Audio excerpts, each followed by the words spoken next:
ఆస్తాం తావదీయం ప్రసూతి సమయే దుర్వారశూలం యథా నైరుచ్యం తనుశోషణం మలమయీ శయ్యాచ సంవత్సరీ ఏకస్యాపి న గర్భభారభరణ క్లేశస్య యస్యా క్షమా దాతుం నిష్కృతిమున్నతోపి తనయ తస్యై జనన్యై నమః అంటూ మాతృపంచకంలో ఆదిశంకరులు అద్భుతమైన స్తుతి చేశారు. కాశ్మీర్ నుంచి కన్యాకుమారి దాకా, అటక్ నుంచి కటక్ దాకా కదులుతున్న కరదీపికలాగా సంచరించి 72 పాషండ మదాలను ఖండించి 6 ఆరాధనా విధానాలను ఆవిష్కరించి భరతజాతినంతా ధర్మ మార్గం వైపు మార్గదర్శకం చేసిన మహానుభావుడు ఆదిశంకరుడు. ఆయన మనకు అందించిన అద్భుతమైన స్తోత్రమే దక్షిణామూర్తి స్తోత్రం. 10 శ్లోకాలతో అద్భుతమైన పరమాత్మ తత్వాన్ని ఆవిష్కరించిన ఉత్తమోత్తమైన వాంగ్మయం. ఎవరైతే ఈ దక్షిణామూర్తి స్తోత్రాన్ని ప్రతినిత్యము పారాయణ చేస్తారో వారికి అనుకున్న కోరికలన్నీ నెరవేరుతాయి. ఆత్మతత్వం యొక్క ఆంతర్యమేమిటో అవగతమయ్యి దేహాత్మ భ్రాంతి నశించి అద్భుతమైనటువంటి ఆనందం వారి సొంతమవుతుంది. అంటే ఇహము పరము రెండింటినీ అందించే అద్భుతమైన సాధనమే దక్షిణామూర్తి స్తోత్రం.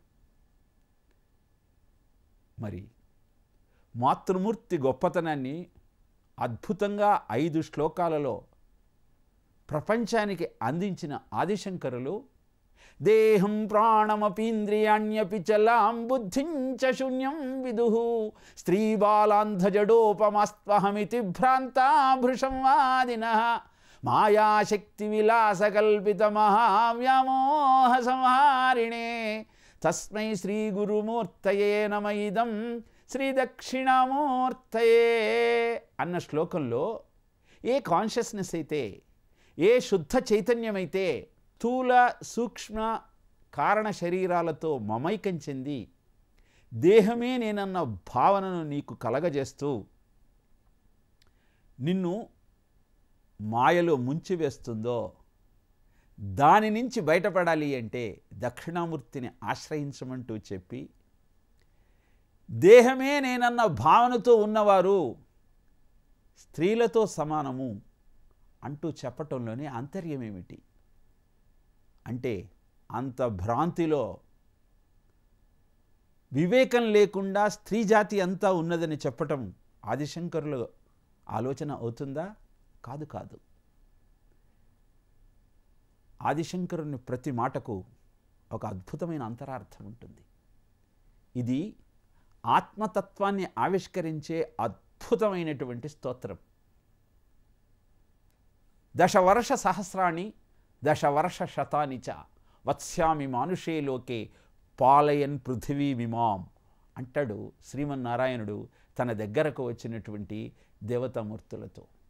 నేను 11,000 సంవత్సరాలు భూమండలం మీద ధర్మాన్ని సంస్థాపన చేయటం కోసం నివాసం ఉంటాను అని చెప్పి ఆసురీ సంహారాన్ని ప్రారంభించినటువంటి రామచంద్రమూర్తి మొట్టమొదట సంహరించినది ఒక స్త్రీమూర్తిని, తాటకనే.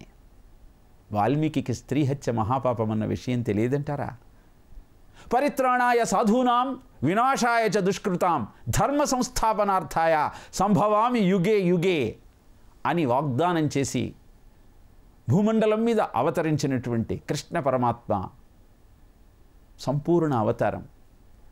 బాలుడిగా ఉన్నప్పుడు మొట్టమొదట సంహరించింది పూతననే. ఎందుకని? వేదమున జ్ఞానకాండకు వ్యాఖ్యానమైన భాగవతంలో, గాయత్రి మంత్రానికి వ్యాఖ్యానమైన రామాయణంలో మొట్టమొదట స్త్రీ సంహరణతోనే కథ ప్రారంభమైంది అని ఆలోచన చేస్తే 2 ఆ మాటకొస్తే దక్షిణామూర్తి స్తోత్రంతో సహా 3 ఆర్షవాంగ్మయమంతా చెప్పేది ఒకటే మాట. ఈ సృష్టిలో ఉన్న జీవులంతా స్త్రీలే. పూర్ణత్వాత్ పురుష, పురుషుడు ఆ పరమాత్మ ఒక్కడే. ఈ దేహాభిమానాన్ని వదిలేస్తేనే ఆ పురుషోత్తమ ప్రాప్తి యోగం నీకు లభిస్తుంది. అందుకే పోతనామాత్యుడు భాగవతంలో పూతన వృత్తాంతాన్ని ప్రారంభిస్తూ క్రాలు కన్నులు గుబ్బ చన్నులు కందువందని చంద్రుని బోలు మోము కల్గులేదని బుద్ధి దూరని కౌను హేరాళమైన పిరుందు పల్లవరాగ పాదకరంబులున్ చాలా దొడ్డగు కొప్పు నొప్పగ సర్వమోహనమూర్తితో అంటూ పూతన యొక్క అంగాంగ వర్ణనను చేస్తాడు. ఈ దేహం మీద నీకు ఎంత అభిమానం ఉంటుంది, దానికి ఎన్ని హంగులు ఎన్ని లేపనాలు పూస్తూ ఉంటావు, దాన్ని సంరక్షించుకోవడానికి ఎంత తాపత్రయపడుతూ ఉంటావు. ఆరోగ్యం అంటే కాళ్ళ నొప్పులు కీళ్ళ నొప్పులు బీపీ షుగరు లేకపోవడమే అనుకుంటాం, కానీ health is nothing but feeling the absence of body అని పతంజలి చెప్పినటువంటి సూత్రము ఎప్పుడు మనకు అవగతమవుతుంది అంటే ఈ దేహాభిమానం నశించినప్పుడు. అందుకే స్త్రీని వర్ణిస్తూ అలా అంగాంగ వర్ణన చేసి ఆ పూతన కృష్ణుడికి పాలివ్వటానికి వెళ్ళేటప్పుడు మేల్కొన్న తెరవున మెల్లనకను వెప్పి క్రీగంట చూచుచు కిదిగి నీల్గి ఆదరంబున్న చేతులు ఆవరింపగజూచి యుదివిగి ఆకొన్న యోజనూది బిగిచన్ను గవగేల కబళించి పిగిగించి గుక్క గుక్కకు గుటుకు గుటుకు మనుచు 1-2 గుక్కల యువిధ ప్రాణముల సైతము సత్వమెల్లద్రావే. ఆ కృష్ణుడు ఆ పూతన యొక్క స్తనముల నుంచి 2 గుక్కలలో మొత్తం విషాన్ని హరించి దాని ప్రాణాన్ని హరించాడు.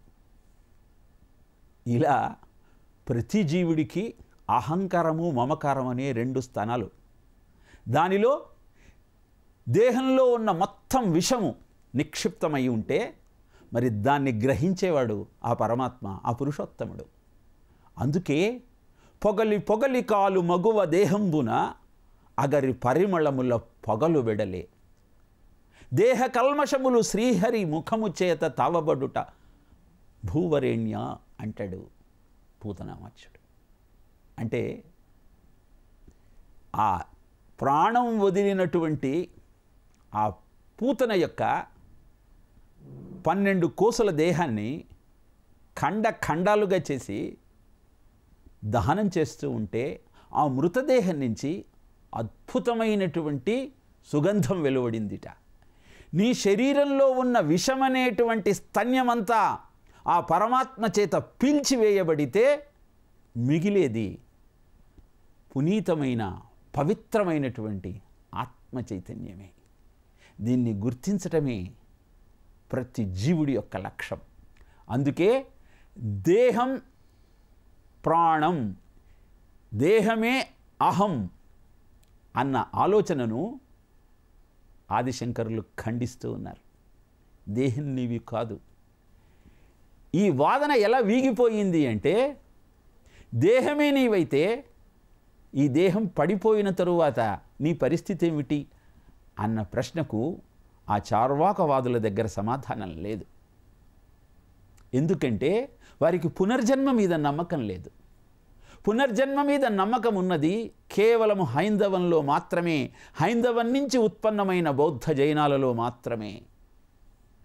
వాసాంసి జీర్ణాని యథా విహాయ నవాని గృహణాతి నరోపరాణి తథా శరీరాన్ని విహాయ జీర్ణాన్ని అన్యాని సంయాతి నవామి దేహి భగవద్గీత చెబుతుంది. జీర్ణమైన వస్త్రాన్ని త్యజించి నూతన వస్త్రాన్ని ఎలా అయితే నువ్వు ధరిస్తావో నీలో ఉన్న ఆ చైతన్యం కూడా ఈ దేహాన్ని వదిలేసి ఇంకొక దేహంలోకి ప్రవేశిస్తుంది. పునర్జన్మ ప్రతి జీవుడికి ముక్తి పొందేదాకా అత్యంత ఆవశ్యకమైనది. ఓంకారమూల మంత్రాఢ్య పునర్జన్మ సదాశయ గో వేద ప్రతిమాసేవి హైందవుడి యొక్క లక్షణాలు.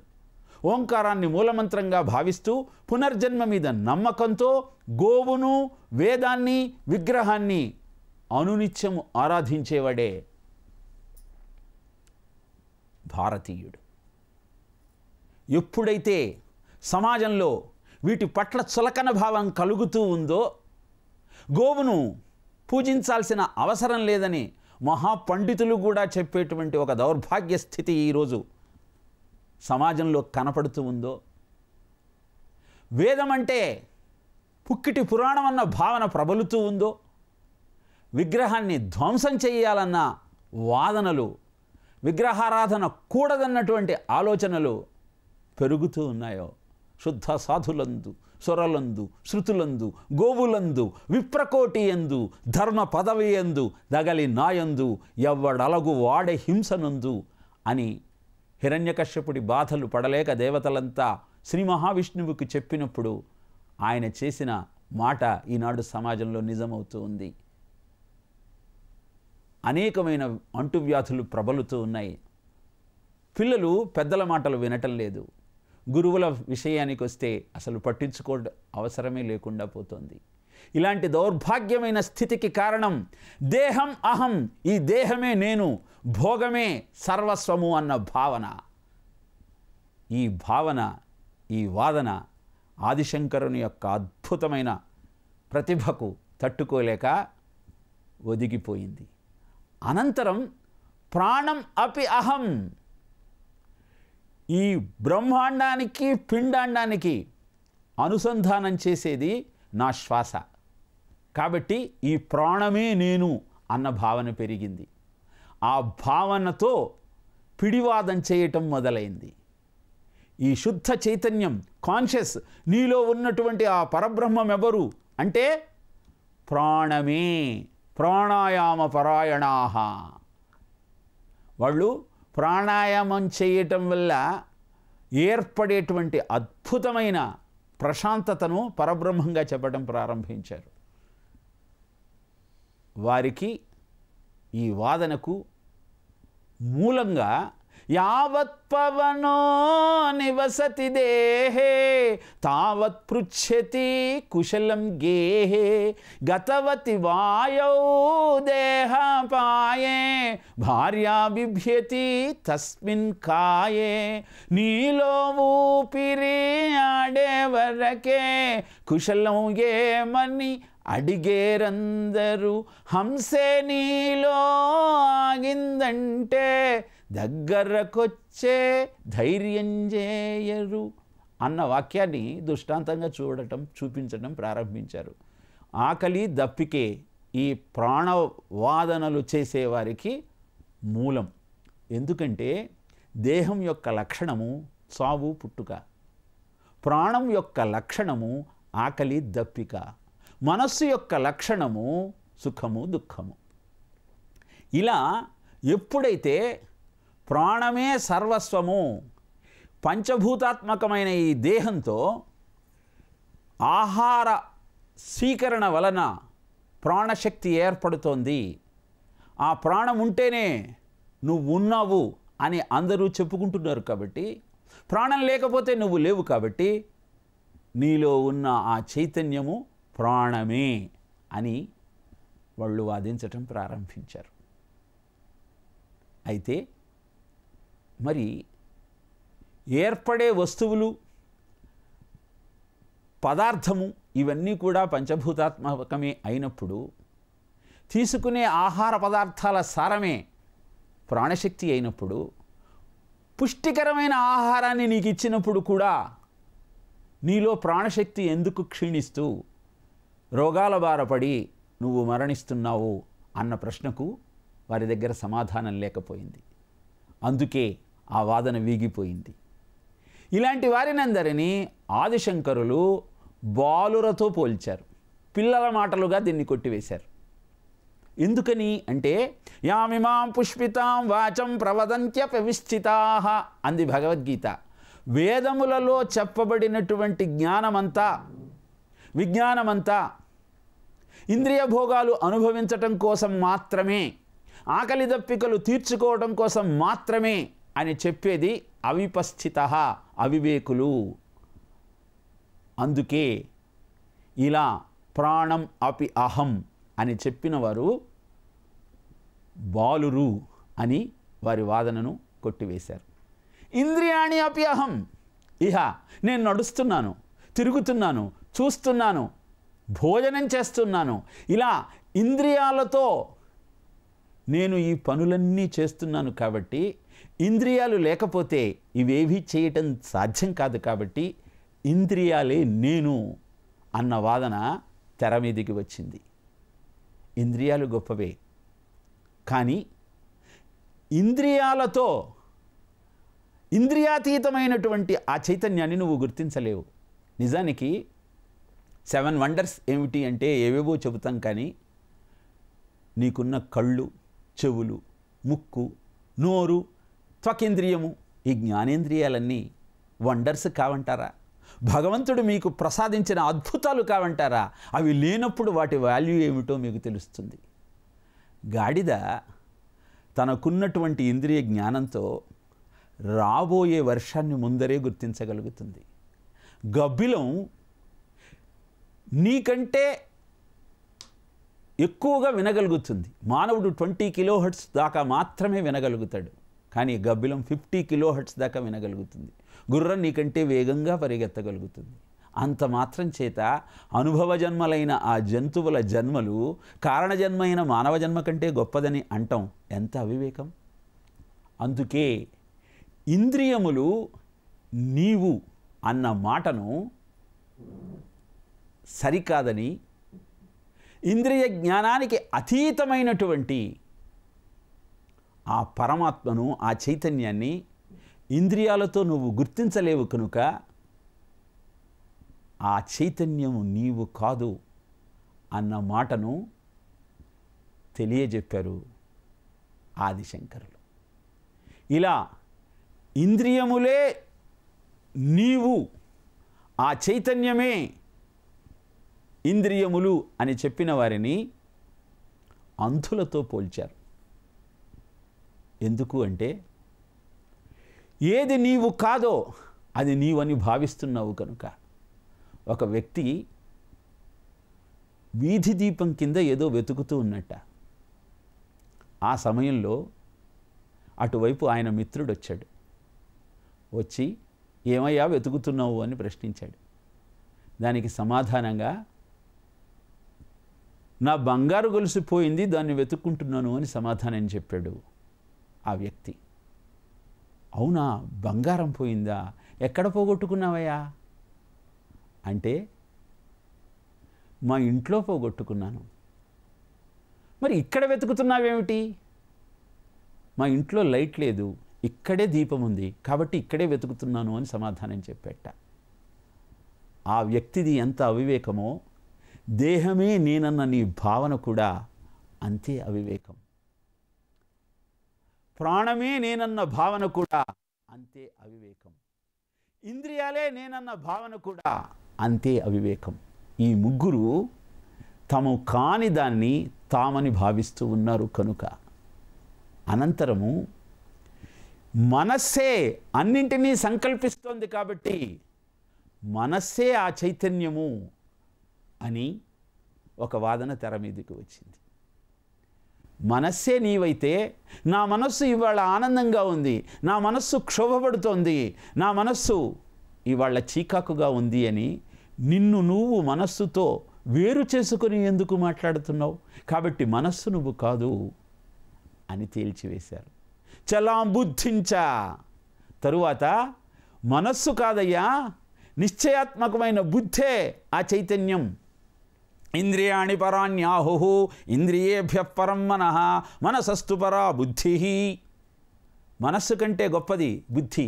ఎందుకంటే మనస్సు చేసిన సంకల్పాన్ని ప్రాణశక్తి ద్వారా నువ్వు ఆచరించాలంటే నిశ్చయాత్మకమైన బుద్ధి నీకు తోడుగా ఉండాలి కనుక అని చెబుతూ, క్షణికవాదంగా చెప్పబడినటువంటి ఈ చలాంబుద్ధివాదాన్ని బౌద్ధులు ప్రతిపాదన చేస్తారు. ఎందుకు దీనిని క్షణిక విశ్లోణవాదము అన్నారు అంటే, నిశ్చలంగా వెలుగుతున్నటువంటి ఆ దీపము నిజానికి నిశ్చలంగా ఉండదు. ఎందుకంటే కింద చమురు ప్రతిక్షణం ఆవిరవుతూ ఆ దీపాన్ని నిశ్చలంగా ఉంచుతోంది. అలానే బుద్ధి కూడా నిశ్చలంగా కనపడుతోంది, కానీ అది క్షణక్షణము మారేటువంటి తత్వము కలిగినది అంటూ యోగాచార్యుడు బౌద్ధుడు దీనిని ప్రతిపాదన చేశారు. క్షణక్షణము మారేది ఎప్పుడూ సత్యం కాదు, కనుక ఇది కూడా ఆమోదించాల్సినటువంటి వాదన కాదు అంటూ తెలియజేశారు. ఇలా బుద్ధి కూడా నీవు కాదు అని చెప్పటానికి నిన్న ఒక పని చేస్తూ ఆపివేసిన తరువాత మళ్ళీ ఈ పనిని నువ్వు ప్రారంభిస్తున్న సమయంలో ఎక్కడ ఆపావో నీకు చెప్పేదెవ్వరు? అదే నీవు అన్న సత్యాన్ని నువ్వు గమనించమంటూ బుద్ధి నువ్వు అనుకుంటున్న కాన్షియస్ కాదు, శుద్ధ చైతన్యం కాదు అని తేల్చివేశారు. అనంతరం మెలకువలో స్వప్నంలో నీవు నీ చైతన్యాన్ని గుర్తించగలుగుతున్నావు. మెలకువలో ఉన్నప్పుడు ఆ చైతన్యం ప్రత్యక్షంగా నిన్ను నడిపిస్తుంటే స్వప్నంలో ఛాయారూపంలో నీకు మార్గదర్శకమవుతోంది. మరి గాఢ సుషుప్తిలో ఆ స్పృహ నీకు లేదు. ఆ శూన్య స్థితే చైతన్యము అంటూ అద్వైత సిద్ధాంతానికి అతి దగ్గరగా ఇంకొక వాదన ప్రతిపాదన చేయబడింది. దాన్ని కూడా శూన్యవాదంగా కొట్టివేశారు. ఆ శూన్యస్థితి అజ్ఞానము అవిద్య కానీ నీ స్వరూపం కాదంటూ, ఆత్మ చైతన్యం కాదంటూ దానిని కొట్టివేశారు శంకరులు. ఇలా అద్భుతమైన ఆత్మతత్వాన్ని నీకు ప్రబోధన చేస్తూ నిన్ను ముందుకు నడిపిస్తూ నీ జీవితంలో ఎదురయ్యే ప్రతి సమస్యకు పరిష్కారాన్ని తెలుసుకోగలిగిన అద్భుతమైన విజ్ఞానాన్ని నీకు అందించే స్తోత్రమే దక్షిణామూర్తి స్తోత్రం. నిజానికి ప్రతిరోజు 1000 సార్ల చొప్పున 11 రోజులు దక్షిణామూర్తి స్తోత్రాన్ని ఎవరైతే పారాయణ చేస్తారో వారు అనుకున్న కోరికలన్నీ తప్పకుండా నెరవేరుతాయి అని పురాణం తెలియజేసింది. అంతేకాదు, నీ జాతక చక్రంలో అనేకమైన దోషములు ఉండవచ్చుగాక, ఆ జాతక చక్రాన్ని దక్షిణామూర్తి పాదాల దగ్గర పెట్టి ప్రతినిత్యము ఆయనను ఈ స్తోత్రం ద్వారా ఆరాధిస్తే నీ జాతకంలో ఉన్న దోషాలన్నీ పోతాయి అని పెద్దలు వివరించారు. కనుక అద్భుతమైన ఈ స్తోత్రాన్ని ప్రతినిత్యము పారాయణ చేస్తూ ఆదిశంకరులు ఆధునిక సమాజానికి అర్పించిన అద్భుతమైన విజ్ఞానంగా గుర్తిస్తూ ప్రతినిత్యము ప్రాతకాల సమయంలో దీన్ని పారాయణ చేసే ప్రయత్నం చేద్దాం. ముఖ్యంగా పిల్లలలో ఉన్నటువంటి మనోచాంచల్యం, బుద్ధి మాన్యం ఈ స్తోత్ర పారాయణ ద్వారా అంతరిస్తుంది. ఏకాగ్రత పెరిగి సమయస్ఫూర్తి ఇనుమడించి స్ఫురణ కలిగి జీవితం ఆనందంగా ముందుకు సాగుతుంది. ఈనాటి విద్యార్థులు బాగా కష్టపడుతున్నారు, కానీ వారి సమస్య ఒక్కటే, సమయానికి చెప్పాలనుకున్న విషయం జ్ఞాపకం రావటంలే. ఇంటర్వ్యూస్లో అడిగే ప్రశ్నలకు సమాధానం తెలిసిన భయంతో దాన్ని ప్రతిపాదించలేక విజయాన్ని పొందలేకపోతూ ఉన్నారు. అలా విజయాన్ని పొందుతూ ఆనందంగా జీవితాన్ని గడుపుతూ వచ్చే సమస్యలకు పరిష్కారాన్ని తెలుసుకోవాలి అని మీరు అనుకుంటే ప్రతినిత్యము దక్షిణామూర్తి స్తోత్రాన్ని తప్పకుండా పారాయణ చేయండి.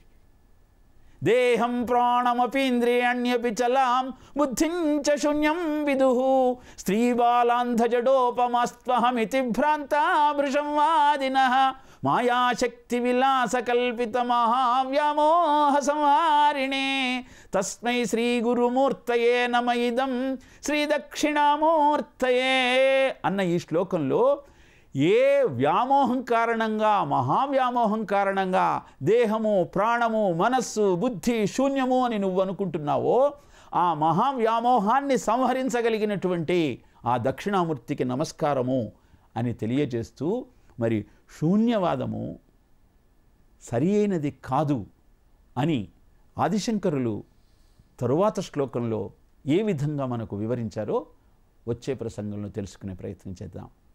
ఓం తత్సత్.